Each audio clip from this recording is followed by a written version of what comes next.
Cool. So we're going to be in Colossians 3, verses 1 through 4. This passage says, if then you have been raised with Christ, seek the things that are above, where Christ is, seated at the right hand of God. Set your mind on things that are above, not on things that are on earth. For you have died, and your life is hidden with Christ in God. When Christ, who is your life, appears, then you also will appear with him in glory. And so the central theme of this passage in Colossians is not necessarily controlling our thought life or being obedient, living holy lives. Those things are all true, and those are all a part of it. But I think that the main theme of this passage is actually our recognition of Jesus' authority in our lives. And for a little bit of context, Paul wrote this letter to the church at Colossae because false teachers had come in and had permeated the thinking of the church with kind of two central thoughts. The first being that salvation could be found in self-discipline, in religion, monitoring what you eat, what you wear. And then the second false claim that these teachers brought in was that Jesus was not the ultimate authority of salvation, but that the ultimate authority was found in each individual person, in meditation, in recognizing the true self. And so Paul, in his letter to Colossae, writes to the church to help them correct and to rein them in and to remind them to put their confidence in the supremacy of Christ. And so we're just going to cruise through this passage here. Verse 1, again, just as a reminder, says, if then you have been raised with Christ, seek the things that are above, where Christ is, seated at the right hand of God. And so point 1 is that Christ's positions at God's right hand shows us his ultimate authority. And in biblical times, appointing someone at your right hand was essentially giving them the same honor and power and responsibility that you had yourself. And so maybe you've heard the term, my right hand man. That's where this term comes from, was placing your honor and your dignity upon someone else who would help you. And so in this verse, Paul is pleading with us to remember the authority that has been given to Jesus because of his perfect life, death, burial, and resurrection. And Paul says that Jesus has been given ultimate authority and equal authority to God the Father, which makes him the supreme authority over all of creation, over our lives. And so one thing that kind of helped me to process this was to rearrange this verse a little.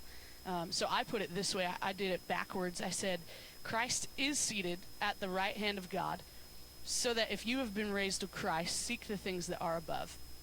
And essentially, Paul is saying that since we believe Jesus is the ultimate authority, we should seek things that please his authority. And so we're going to move on to point 2, which covers verses 2 and 3 here, which again say, set your mind on the things that are above, not on things that are on earth. For you have died, and your life is hidden with Christ in God. So point 2 is that Christ's authority allows us to live completely for him. Christ's authority allows us to live completely for him. And I was thinking about this in terms of the medieval time period in history when good kings would be in power and they had servants. They would allow their servants to live in the palace. They would house them. They would give them clothing. They would give them food, give them shelter. And they did this because the kings knew that if the servants didn't have to think about their daily needs and didn't have to think about those things, that they could focus more on serving the king and pleasing him. And so in the context of what Paul's writing to us, he's saying that we have to view Christ as king over our lives and recognize him as our new authority, just as a servant would in the palace of the king. And throughout Scripture, Christ, our King, promises provision for all of our needs. And he provided a means of redemption on the cross to be our provider, our counselor, our comforter, our peace. And for those of us who've put our trust in Christ, who essentially, if you will, live inside the palace, all of our needs are provided for. And because of that, Paul is urging us to therefore not focus on those, but to live to please the supreme authority of King Jesus. And so to finish this out, verse 4 of Colossians chapter 3, it says, when Christ, who is your life, appears, then you also will appear with him in glory. Our third point tonight, Christ is both our present and our future hope.